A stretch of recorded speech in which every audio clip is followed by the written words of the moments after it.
पानी तय खवा दे तोर संग माँ बिठा के, ये मोला पानी तय खवा दे तोर संग माँ बिठा के, बे में तारा सिमगा तय घुमा दे, ये मोला पानी तय खवा दे तोर संग माँ बिठा के, बे में तारा सिमगा तय घुमा दे। एक गजरेली सारी मोर ए रंग रेली सारी मोर, एक गजरेली सारी मोर रंग रेली सारी मोर, तोला राका झलमला में घुमाऊं, ए तोला पानी मैं खवाऊं, ए तोला संग में बिठाऊं, ए तोला पानी मैं खवाऊं, तोला संग में बिठाऊं, ए मैं तारा सिमगाला घुमाऊं, ए तोला पानी मैं खवाऊं, तोला संग में बिठाऊं, ए मैं तारा सिमगाला घुमाऊं।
ए तोला पानी मैं खवाऊं, ए तोला संग में बिठाऊं, ए तोला पानी मैं खवाऊं, तोला संग में बिठाऊं, ए मैं तारा सिमगाला घुमाऊं, ए तोला पानी मैं खवाऊं, तोला संग में बिठाऊं, ए मैं तारा सिमगाला घुमाऊं।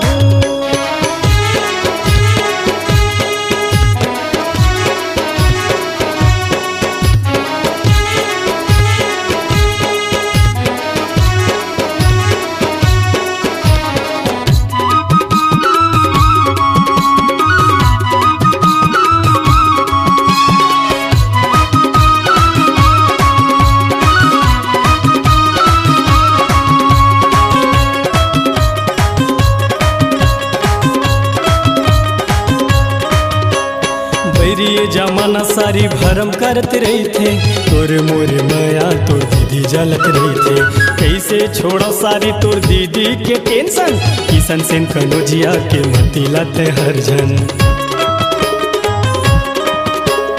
बैरी ये जमाना सारी भरम करते रही थे, तोरे मोरे माया तोर दीदी जलत रही थे, कैसे छोड़ा सारी तोर दीदी के टेंशन, किशन सेन कनौजिया के मती लते हर जन, लाला सेन कनौजिया के मती लते हर जन।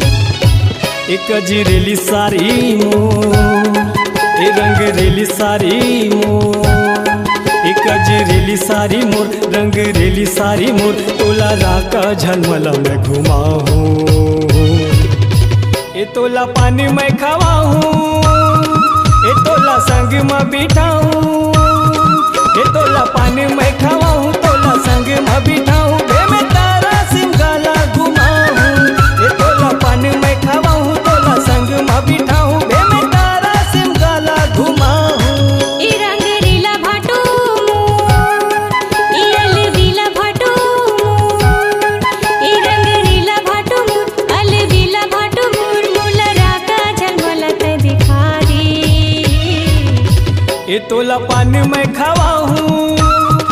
ए तोला संग में बिठाऊं,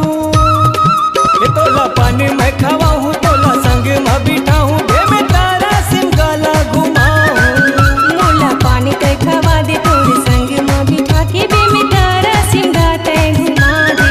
ए तोला पानी मैं खवाऊं, तोला संग में बिठाऊं, ए मैं तारा सिमगाला घुमाऊं।